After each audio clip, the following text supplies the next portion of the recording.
always gives us slight pause when the speaker giving her first speech is a bit late.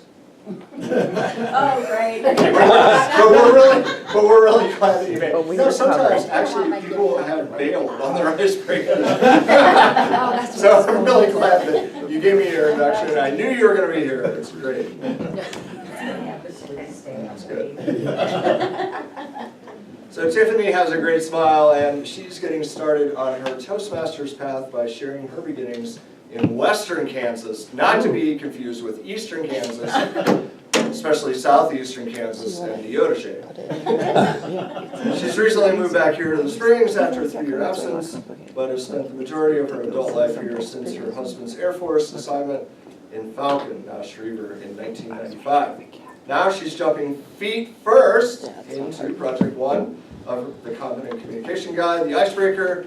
Please welcome Tiffany with her icebreaker titled Feet First.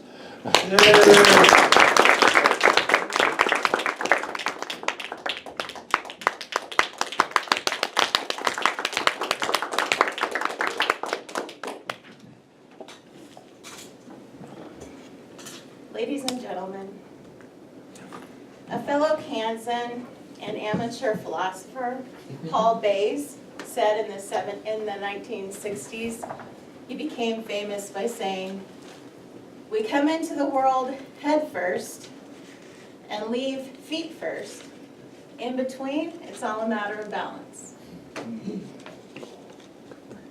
I found that quote when I was doing what any Google enthusiast does, which is to prepare for her first Toastmasters speech.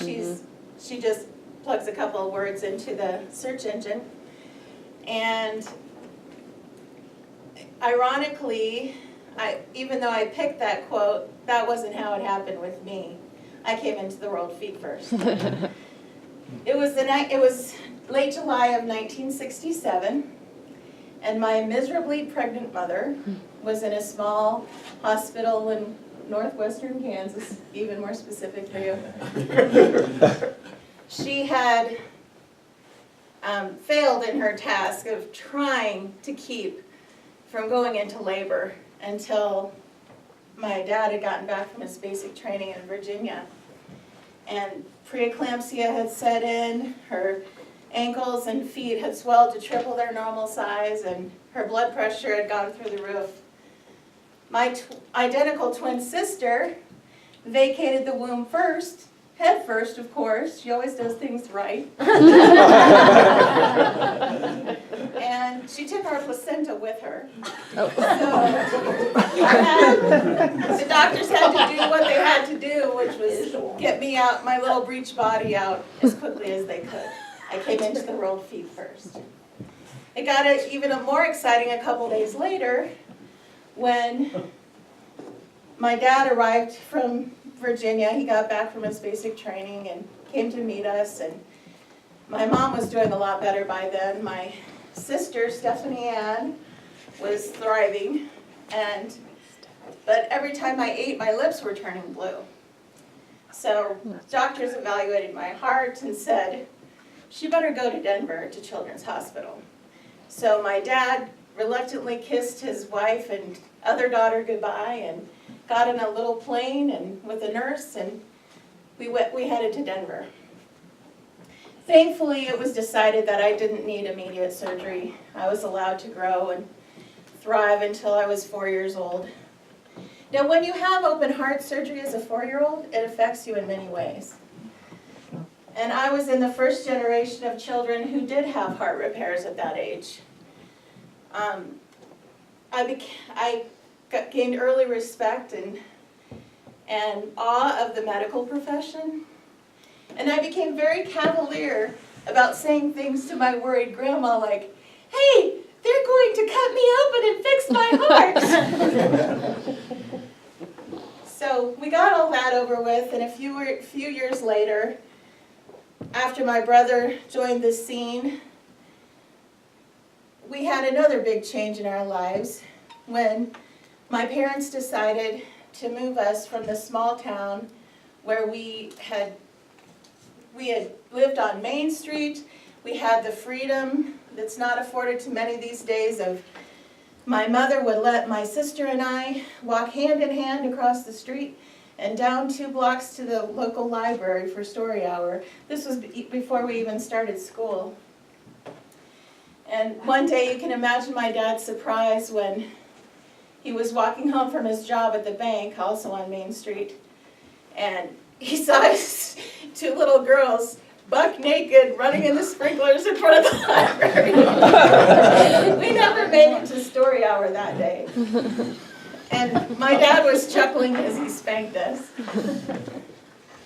So anyway, we moved from that little town to the farm where my mom had grown up so my dad could help my grandpa with farming. There we had new freedoms and fun. We got to play with barn cats, ride the bus to and from school 10 miles every day, play in the barn and jump in loose hay from the haymow, and we even had our dedicated shiny new stock tank as our own personal kiddie pool. One time my grandpa went to an auction and got us a little Shetland pony, black and white Shetland pony, and he built this little 2-wheel cart, and we could even drive up and down the road all by ourselves. Over the next 10 years, my sister and brother and I joined a 4-H club, and we learned many things in that 4-H club. Dedicated leaders like my parents and our neighbor families taught us the fine arts of baking and sewing and cooking and livestock care. One of the biggest projects I had was learning how to halter brake and lead a market steer. When you're a tiny little kid, that's a challenge. My dad, not always the most patient teacher, would often holler and scold, but he got the point across that when your steer decides to take off, the best thing to do is to plant your feet and hang on to the rope. Your first instinct is to just run along with him, but obviously he's faster. So that leads to being drugged or getting rope burns, so you don't want to do that. So in conclusion, we used a lot of those, my husband and I have used a lot of the things I learned back then as we've raised our own 4 children.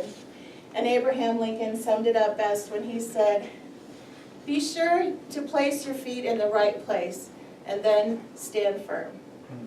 Yeah.